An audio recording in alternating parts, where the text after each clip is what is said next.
سو جب ہم اسے پڑھا کریں تو تم اس کو سنا کرو اور پھر اسی طرح پڑھا کرو. پھر اس کے معانی کا بیان بھی ہمارے ذمے ہے. مگر لوگو، تم دنیا کو دوست رکھتے ہو اور آخرت کو چھوڑے دیتے ہو. اس روز بعض چہرے رونقدار ہوں گے، اپنے پروردگار کی طرف نظر کیے ہوئے ہوں گے، اور بہت سے چہرے اس دن اداس ہوں گے، خیال کریں گے کہ ان کے ساتھ کمر توڑ معاملہ کیا جائے گا.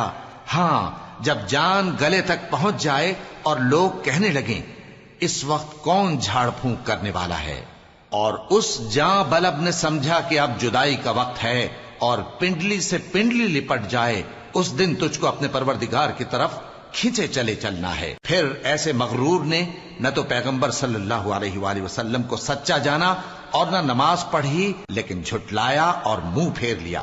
پھر اپنے گھر والوں کے پاس اکڑتا ہوا چل دیا. خرابی ہے تیری، خرابی پر خرابی